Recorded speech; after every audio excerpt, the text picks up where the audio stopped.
Ngiphakama nokuthula. Ukuthula emphakathini yakithi akusekho ukuthula. Abantu bayagwazana babuye babulalana bathi ngenxa yothando. Sebebhodla umlilo ongamele iqiniso. Babhodla umlilo ngamele iqiniso, ngabeka phambili inhlonipho, ngaguqa phansi ngedolo, ngathobela umthetho. Bengikhomba ngeminwe. Bengahamela kuhle kwesino bethi ngidlale ngengane yabo, bebe bedlala ingane yabo, le bengenalo ngisho uthando. Bengibuza bethi ingane ingazange ngamshada. Hey. Bethi shuthe empeleni angizange ngamthanda, ngimqambela amanga, ngithe ngiyamthanda, egcine ngathi ngamshada, ngibe ngangeke ngishade ingane yesikole.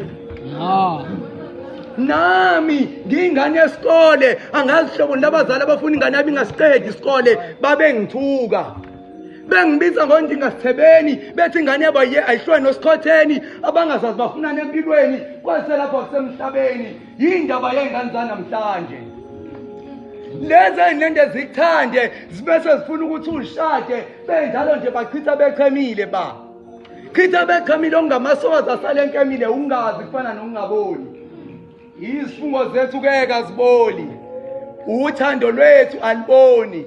Nami-ke mengingaboni ukuthi akaboni, njengoba ngishaye ngathi angiboni ukuthi le nto yakho uyenza ngobuyoli. Usephenduke umhlolisisi kodwa akahlolisisi, uleke ekhuluma isingisi ethi asitanavi ngiwusinsi, kodwa uthando lwethu lwezikhinsi lwelingekho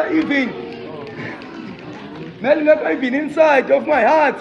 Mengilokhu ngicabanga ngalo around my mind. Hey, phela yena kuthiwa befuna ukungiphula inhliziyo. Kepha yiphula ngami inhliziyo ngokuthi emephula inhliziyo kwase lophula inhliziyo, kodwa kuhle ngowuyena owaziyo. Ingami singiyabazonde kweli. Ekhweni mangibize ngomthakathi kodwa mina ngichitha ngasikhathi ngoba kuthe mangabe kusekuseni nganikela khona ekhweni, ngafike ngabatshena emehlweni ngathi lalelani la, ngisho ningabhodla umlilo ngizomela iqiniso, ngibeke phambili inhlonipho, ngibuka phansi ngedolo, ngizomela umthetho. Ingoku yomdalo.